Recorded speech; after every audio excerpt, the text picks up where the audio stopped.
प्रार्थना करेंगे। प्रभु ने एक और मौका दिया, हम उसके चरणों में आ सके हैं। आइए विनती करें, परमेश्वर का आत्मा हमें सिखाए।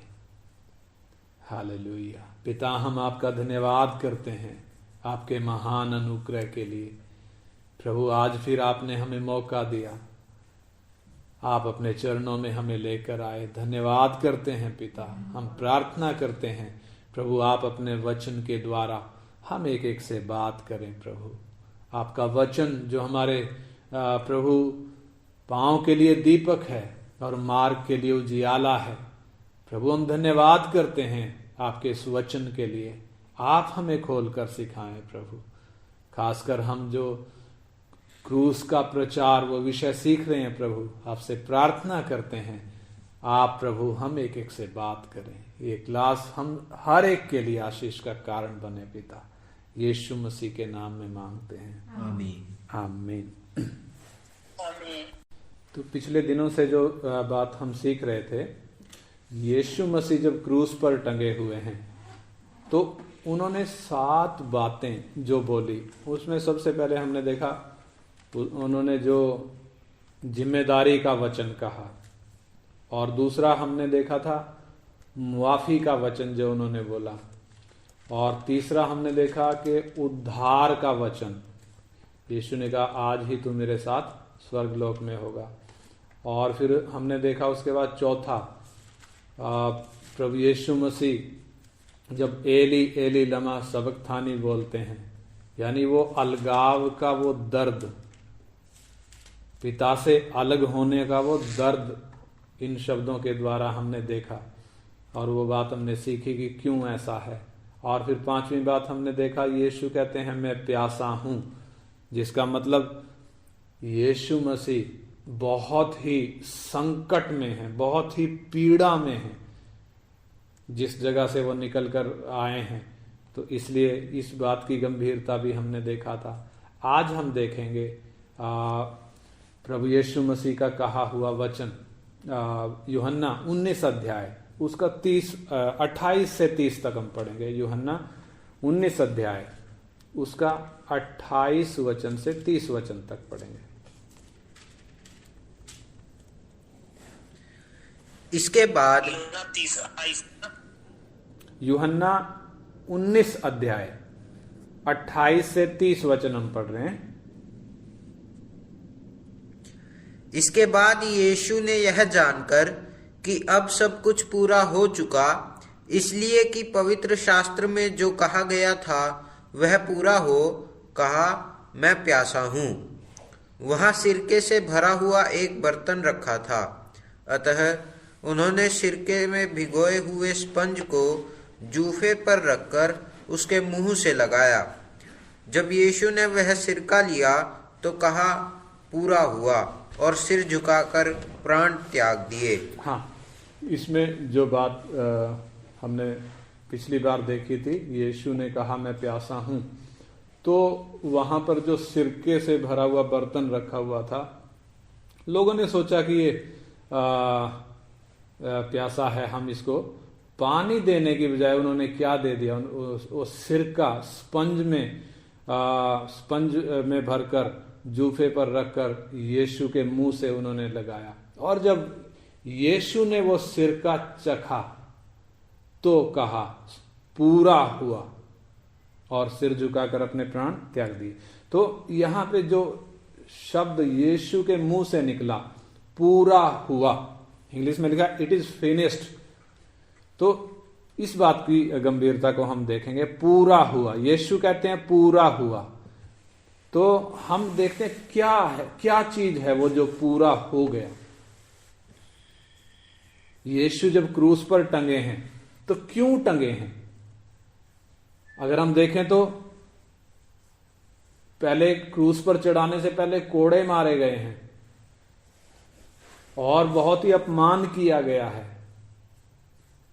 मुंह पर थूका गया है, फिर कीलों से ठोक कर काठ पर लटकाया है, और सिर पर कांटों का ताज भी गूंथा हुआ है।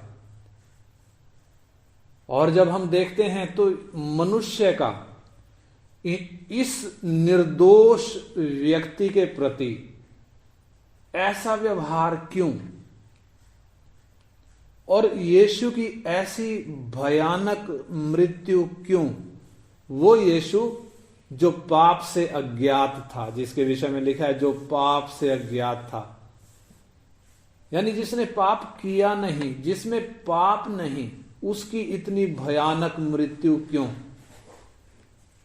अगर हम अदन की वाटिका में जब मनुष्य को बनाया गया उधर जाकर देखें, अदन की वाटिका में परमेश्वर ने जब मनुष्य को बनाया था अपने स्वरूप और समानता में बनाया था, लेकिन उसको स्वतंत्र इच्छा भी थी और उसके सामने दो विकल्प रखे थे, जिसमें से इंसान ने वो मार्ग चुना जो परमेश्वर ने उसको मना किया था। परमेश्वर ने उसको चेतावनी दिया था कि जिस दिन तू वो फल खाएगा उसी दिन अवश्य मर जाएगा। और हम देखते हैं, हाँ, तो हम देखते हैं मनुष्य ने वो मार्ग चुना जिसको परमेश्वर ने स्पष्ट मना किया था, और जब वो मार्ग चुना वो गिर गया, उसका पतन हो गया, वो उसके अंदर पाप आ गया, और तब से लेकर इंसान पाप की गुलामी में जी रहा है। और इस पाप के कारण ही वो पाप के काम करता है। पाप की गुलामी में होने के कारण इंसान पाप के काम करता है। और जब परमेश्वर इंसान के इस हालत को देखता है, स्वर्ग से जब परमेश्वर मनुष्य की इस हालत को देखता है, तो परमेश्वर को क्या दिखता है? परमेश्वर की नजरों में इंसान का पाप स्पष्ट वो दिखता है, परमेश्वर से छिपा हुआ नहीं है। और परमेश्वर जब देखता है तो कैसा देखता है? उसके लिए आइए हम परमेश्वर के वचन से पढ़ेंगे यिर्मयाह नबी की भविष्यवाणी, यिर्मयाह उसका 17 अध्याय और 1 वचन हम पढ़ेंगे। यिर्मयाह 17 का 1, यिर्मयाह 17 अध्याय उसका 1 वचन। यहूदा का पाप लोहे की टांकी और हीरे की नोक से लिखा हुआ है। हाँ, देखिए इधर जो बात लिखी है, यहूदा का पाप, लोहे की टांकी मतलब लोहे की कलम से, लोहे की पेन से और हीरे की नोक से लिखा हुआ है। वह उनके हृदय रूपी पटिया और उनकी वेदी के सींगों पर भी खुदा हुआ है। यानी इसका मतलब क्या है? परमेश्वर की नजरों में इंसान का पाप कैसे है? लोहे के पेन से खोदा हुआ है। हम कागज पर जब पेन से लिखते हैं वो तो स्याही है, परंतु इधर लिखा लोहे के पेन से। लोहे के पेन से का मतलब खोद कर लिखा है, जो मिट नहीं सकता। और हीरे की नोक से लिखा हुआ है। हीरे की नोक बहुत कठोर होती है। हीरे की नोक से लिखने का मतलब वो मिट नहीं सकता। वो उनके हृदय रूपी पटिया और उनकी वेदी के सींगों पर भी खुदा हुआ है। यिर्मयाह 2 का 22 भी हम पढ़ें। यिर्मयाह 2 अध्याय उसका 22 वचन। यिर्मयाह 2 का 22। चाहे तू अपने को सज्जी से धोए और बहुत सा साबुन भी प्रयोग करे, तो भी तेरे अधर्म का धब्बा मेरे सामने बना रहेगा। हाँ, देखिए परमेश्वर कह रहा है, क्या कह रहा है? कि चाहे तू अपने आप को सज्जी से धोए। सज्जी मतलब साबुन से भी ये धब्बा धुल नहीं सकता। अगर बहुत सा एसिड भी इस्तेमाल करें तो भी ये धब्बा मिट नहीं सकता। इसलिए परमेश्वर कहता है चाहे तू अपने को सज्जी से धोए और बहुत सा साबुन भी प्रयोग करे, तो भी तेरे अधर्म का धब्बा मेरे सामने बना रहेगा। प्रभु यहोवा की यह वाणी है। यानी इंसान का पाप का धब्बा इंसान किसी भी रीति से मिटा नहीं सकता। चाहे साबुन इस्तेमाल करके देख ले, चाहे किसी नदी में नहाकर देख ले, चाहे सोना चांदी या कोई और चढ़ावा चढ़ाकर देख ले, ये लोहे की पेन से लिखा गया है, ये हीरे की नोक से लिखा गया है, ये किसी साबुन से या किसी एसिड से भी ये धुल नहीं सकता, ये साफ नहीं हो सकता। इसका 13 का 23 भी हम पढ़ेंगे। 13 अध्याय यिर्मयाह का 13 अध्याय उसका 23 वचन।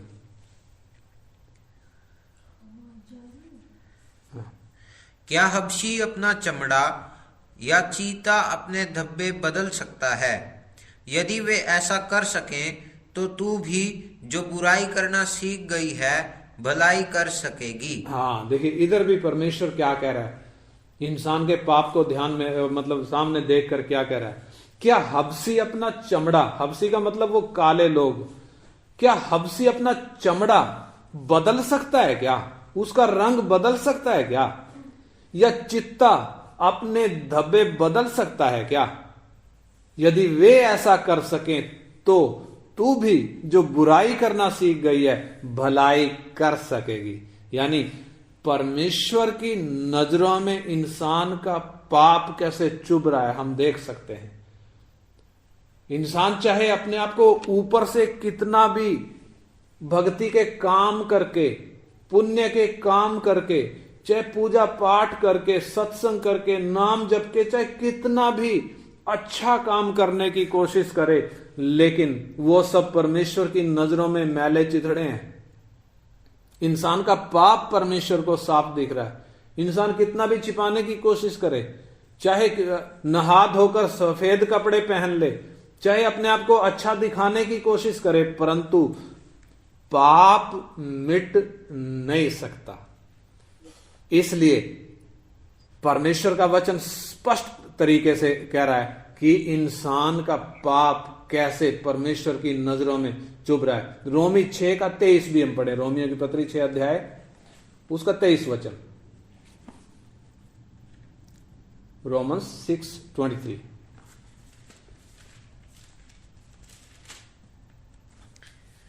क्योंकि पाप की मजदूरी तो मृत्यु है, परंतु परमेश्वर का वरदान हमारे प्रभु मसीह यीशु में अनंत जीवन है। हाँ, देखिए पाप की मजदूरी तो मृत्यु है, स्पष्ट लिखा हुआ है। पाप की मजदूरी मृत्यु है, यानी पाप जब अंदर है तो मृत्यु है। शरीर की मृत्यु नहीं, अनंत कालीन मृत्यु, जिसके विषय में परमेश्वर ने कहा था जिस दिन तू वो फल खाएगा उसी दिन अवश्य मर जाएगा। शरीर में तो आदम 930 साल का होकर मरा, परंतु जिस दिन वो फल खाया आत्मा में परमेश्वर से संबंध उसी दिन टूट गया, परमेश्वर से उसी दिन अलग हो गया, आत्मिक रूप से उसी दिन मर गया। और ये आत्मिक मृत्यु अगर जीते जी परमेश्वर से मेल नहीं है तो अनंत काल की मृत्यु में तब्दील होगी, अनंत काल तक इंसान नरक की आग में तड़पेगा। तो पाप की मजदूरी क्या है? मृत्यु है। और इसके आगे जब हम देखते हैं कि पाप के कारण ही इंसान शैतान की गुलामी में पड़ा है। शैतान की गुलामी में क्यों पड़ा है? क्योंकि पाप अंदर है और पाप के कारण शैतान को हक है और वो इंसान पर राज्य करता कैसे है? इंसान को मौत का भय दिखाकर इंसान पर राज्य करता है। 1 यूहन्ना 5 अध्याय उसका 19 वचन हम पढ़ेंगे। 1 यूहन्ना 5 का 19। हम जानते हैं कि हम परमेश्वर से हैं और सारा संसार उस दुष्ट के वश में पड़ा है। हम यह भी बस हम जानते हैं, क्या लिखा है? हम जानते हैं कि हम परमेश्वर से हैं और सारा संसार, परंतु सारा संसार उस दुष्ट के वश में पड़ा है। उस दुष्ट के वश में पड़ा, उसके कब्जे में पड़ा है। किसके कब्जे में पड़ा है? उस शैतान के कब्जे में इंसान पड़ा हुआ है। यानी पाप के कारण इंसान पाप के काम करता है, पाप के कारण मृत्यु है, पाप के कारण परमेश्वर से अलगाव है और पाप के कारण ही शैतान के कब्जे में भी इंसान है। और पाप के कारण इंसान परमेश्वर से बलवा करता आ रहा है। यशाया जब हम 1 अध्याय का 2-3 वचन पढ़ते हैं, उधर साफ लिखा हुआ है, परमेश्वर उलाहना देते हुए इंसान को बोल रहा है कि बैल तो अपने मालिक को और गधा अपने मालिक की चरनी को पहचानता है, परंतु इंसान, परमेश्वर का बनाया हुआ इंसान, वो अपने मालिक को पहचानता नहीं है। यानी परमेश्वर से वो, परमेश्वर कहता है मैंने बाल बच्चों का पालन पोषण किया, मैंने उन्हें बढ़ाया भी, लेकिन उन्होंने मुझसे बलवा किया है। यानी पाप इंसान को किस हालत में ले आया। और फिर इतना ही नहीं, बलवा केवल नहीं, इंसान अगर हम देखें तो परमेश्वर का दुश्मन बन गया है। परमेश्वर का क्रोध इंसान के ऊपर है। इंसान स्वभाव ही से क्रोध की संतान है और परमेश्वर के न्याय के अधीन है, श्रापित है। और इंसान इस हालत से अपने प्राण को छुड़ा नहीं सकता, चाहे कितनी भक्ति कर ले, चाहे कितनी दान दक्षिणा कर ले, चाहे सिर नीचे और टांग ऊपर कर कर कोई सा भी योगा का आसन कर ले, तो भी क्या नहीं हो सकता, इंसान इस पाप से छूट नहीं सकता। चाहे कितने भी प्रयास कर ले, चाहे चांद पे भी चला जाए, चाहे मंगल पे भी चला जाए, चाहे कहीं पे भी चला जाए, चाहे 7 समुद्र पार जाकर कुछ भी कर ले, इंसान इस पाप से छूट नहीं सकता।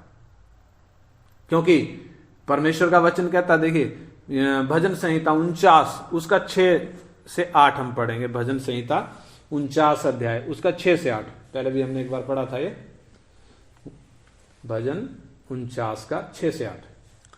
जो अपनी संपत्ति पर भरोसा रखते और अपने धन की बहुतायत पर फूलते हैं, उनमें से कोई अपने भाई को किसी भांति छुड़ा नहीं सकता है और ना परमेश्वर को उसके बदले प्रायश्चित में कुछ दे सकता है, क्योंकि उनके प्राण की छुड़ौती भारी है, वह अंत तक कभी ना चुका सकेंगे। हाँ, देखिए इंसान चाहे कितना भी धन संपत्ति रखे, कितना भी माला माल हो, कितना भी सोना चांदी धन की बहुतायत उसके पास हो, चाहे कितना भी इंसान अपने धन पर फूलता हो, तो भी अपने धन के द्वारा, सोने चांदी के द्वारा इंसान ना तो अपने भाई का प्राण बचा सकता है, ना अपना प्राण छुड़ा सकता है। क्यों? क्योंकि इंसान के प्राणों की छुड़ौती भारी है, इंसान अंत तक उसको छुड़ा नहीं पाएगा। इसलिए परमेश्वर का वचन स्पष्ट कहता है कि इंसान किसी भी भांति छूट नहीं सकता, कि कोई भी प्रयास कर ले। चाहे अगर हम देखें, जब इंसान की ये हालत है, इंसान जब छूट नहीं पा रहा है, परमेश्वर स्वर्ग में बैठे बैठे पाप का इलाज नहीं किया, स्वर्ग में बैठकर उसने पाप को हटाने की आज्ञा नहीं दी, स्वर्ग में बैठकर उसने शैतान को डांटा नहीं। शैतान के लिए परमेश्वर का एक दूत काफी है, उसको पकड़कर बांधकर अथाह कुंड में फेंकने के लिए या नरक की आग में फेंकने के लिए एक दूत काफी है, और एक दूत उसको पकड़कर बांधेगा, अथाह कुंड में डालेगा। परंतु परमेश्वर ने स्वर्ग में बैठकर वो आज्ञा अभी नहीं दी है, बल्कि इंसान को, जिसको उसने अपने स्वरूप समानता में बनाया था, जो उसका प्रिय मित्र था, अब जो पाप के कारण दुश्मन बन गया, उसको फिर से छुड़ाने के लिए, उसको फिर से अपने साथ मेल करने के लिए, उसको पाप की गुलामी से आजाद करने के लिए परमेश्वर स्वर्ग छोड़कर इस धरती पर जब आया, क्रूस पर टंगा हुआ है, इंसान के रूप में जब आया है, वो क्रूस पर टंगा हुआ है। और हम हालत देख रहे हैं, कितनी भयानक हालत उसकी हो चुकी है, लेकिन फिर भी हाय हाय नहीं कर रहा। क्यों नहीं कर रहा? कारण इंसान के ऊपर, इंसान के सिर पर जो कर्जा है, मौत का कर्जा, पाप का कर्जा, शैतान का कर्जा जो इंसान के सिर पर है, यानी परमेश्वर का दंड जो इंसान के ऊपर है, उससे छुड़ाने के लिए, उस कर्जे से छुड़ाने के लिए, उस दंड से, परमेश्वर की उस सजा से छुड़ाने के लिए यीशु क्रूस पर लटका है। और जब यह सजा पूरी हो गई, कब पूरी हुई? कोड़े मारने केवल से नहीं, कीले ठोकने से केवल नहीं, भाला मारने से केवल नहीं, 3 घंटे तड़पने वाली जगह में यीशु का प्राण और आत्मा उधर तड़पा। उधर से जब वापस निकला तो भी परमेश्वर का क्रोध शांत नहीं हुआ। इंसान इतना भयानकता क्यों बरत रहा है? क्योंकि परमेश्वर का क्रोध भड़का हुआ है। यीशु जब लटका है, प्रिय पुत्र नहीं है, प्रिय पुत्र 2 बार आवाज आई ये मेरा प्रिय पुत्र है, लेकिन अब वो प्रिय पुत्र नहीं है। क्यों? क्योंकि पाप उठाकर लटका है, इसलिए परमेश्वर की नजरें बदली हुई हैं, इसलिए परमेश्वर का वो क्रोध क्रूस पर हम देख सकते हैं। जब पानी मांगा, पानी नहीं दिया गया, सिरका दिया गया, और जब यीशु ने वो सिरका लिया, उस वक्त इंसान के पाप के लिए जो सजा थी, इंसान को छुड़ाने के लिए जो दंड था, वो सारा का सारा पूरा हो गया। वो सारा दंड यीशु ने उठा लिया। इसलिए यीशु क्या कह रहे? सब कुछ पूरा हुआ। क्या पूरा हुआ? इंसान के पाप का जो दंड था, इंसान के पाप के कारण परमेश्वर का जो क्रोध था, वो यीशु ने अपने ऊपर लेकर पूरा कर दिया। यानी अब इंसान के ऊपर, अगर वो इस यीशु पर विश्वास करता है, तो परमेश्वर का क्रोध नहीं है। रोमी 8 अध्याय उसका 1 वचन हम पढ़ें। रोमियों की पत्री 8 का 1।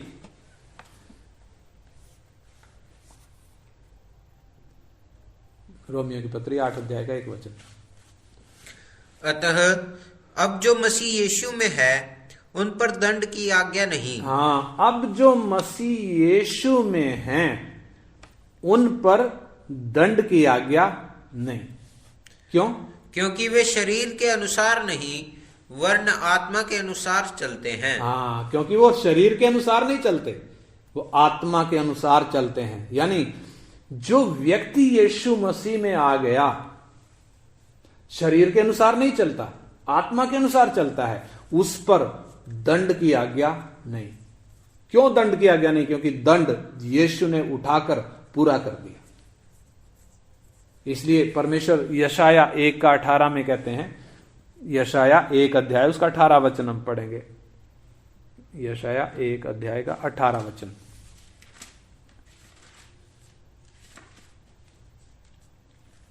यहोवा कहता है, आओ हम आपस में वाद विवाद करें। तुम्हारे पाप चाहे लाल रंग के हों तो भी वे हिम के समान उजले हो जाएंगे, और चाहे अर्गवानी रंग के हों तो भी वे ऊन के समान श्वेत हो जाएंगे। हाँ, देखिए कैसे हो जाएंगे। अभी तो हमने पढ़ा इंसान का पाप परमेश्वर की नजरों में कैसा दिखता है। लोहे के पेन से लिखा हुआ है और हीरे की नोक से खोदा गया है। हबसी जैसे अपना रंग नहीं बदल सकता, इंसान का पाप मिट नहीं सकता। चीते के धब्बे जैसे मिट नहीं सकते। इंसान का पाप किसी भी सज्जी से, किसी भी साबुन से धुल नहीं सकता। किसी भी प्रयास से इंसान, किसी भी अपने भक्ति से उसको मिटा नहीं सकता। लेकिन परमेश्वर कह रहा है, आओ हम आपस में वाद विवाद करें। तुम्हारे पाप चाहे लाल रंग के हों, तो भी वे हिम के समान उजले हो जाएंगे, और चाहे अर्गवानी रंग के हों तो भी वे ऊन के समान श्वेत हो जाएंगे। यानी इंसान का पाप जो लोहे के पेन से लिखा हुआ है, इतना गहरा है, लाल गहरे रंग का है, मिट नहीं सकता। वो कैसे मिट जाएगा?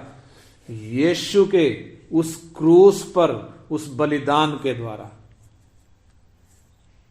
कैसे एक व्यक्ति हिम के जैसे उजले हो सकता है, कैसे ऊन के समान सफेद हो सकता है, कैसे बेदाग हो सकता है, कैसे धर्मी ठहर सकता है?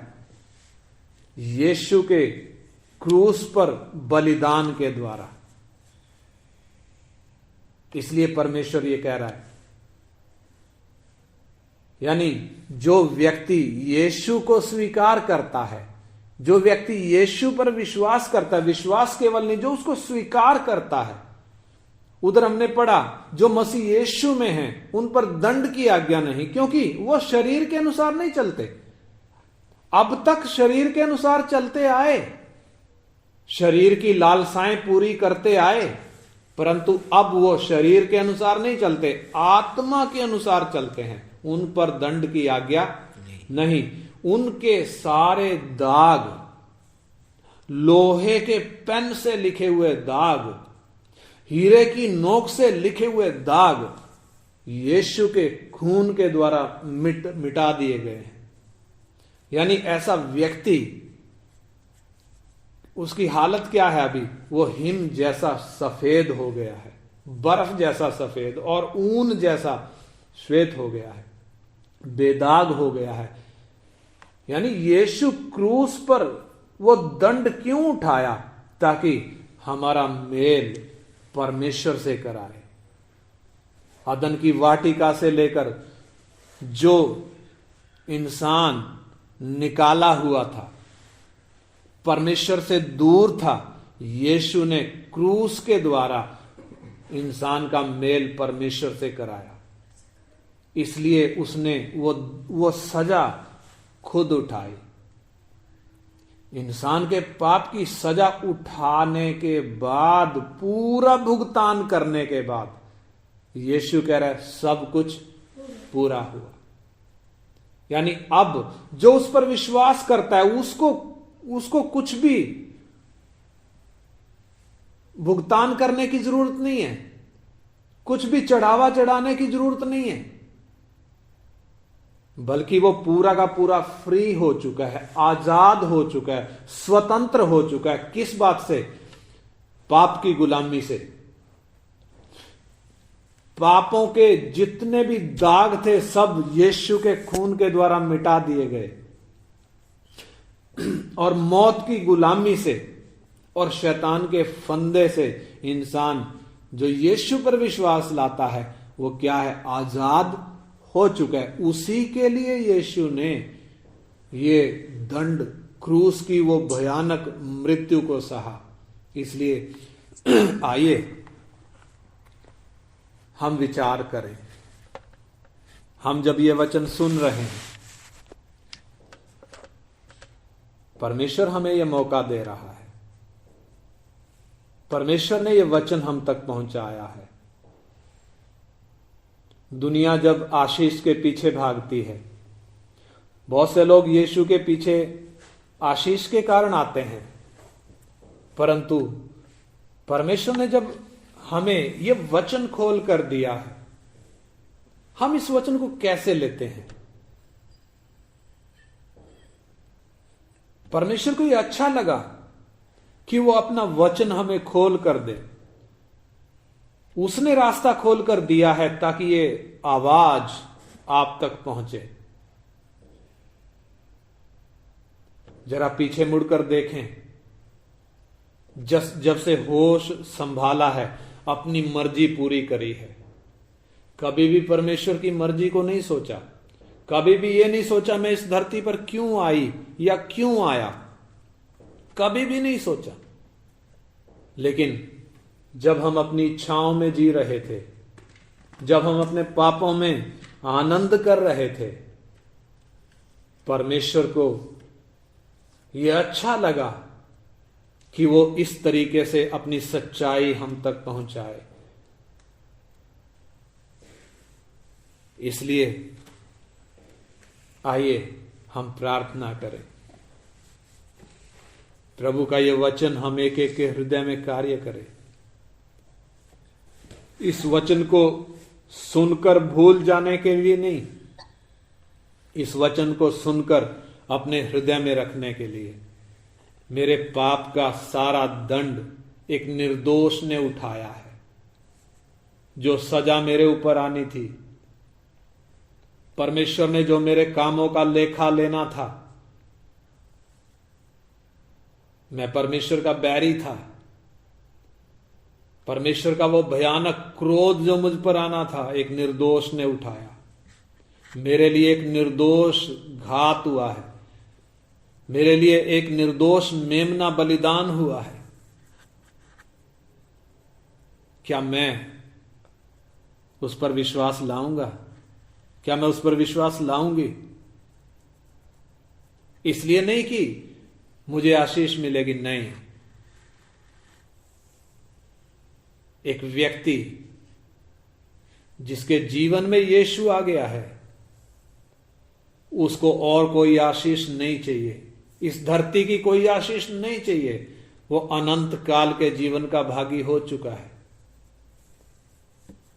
इसलिए आइए हम प्रार्थना करें। हमारे स्वर्गीय पिता, हम धन्यवाद करते हैं आपके इस पवित्र वचन के लिए।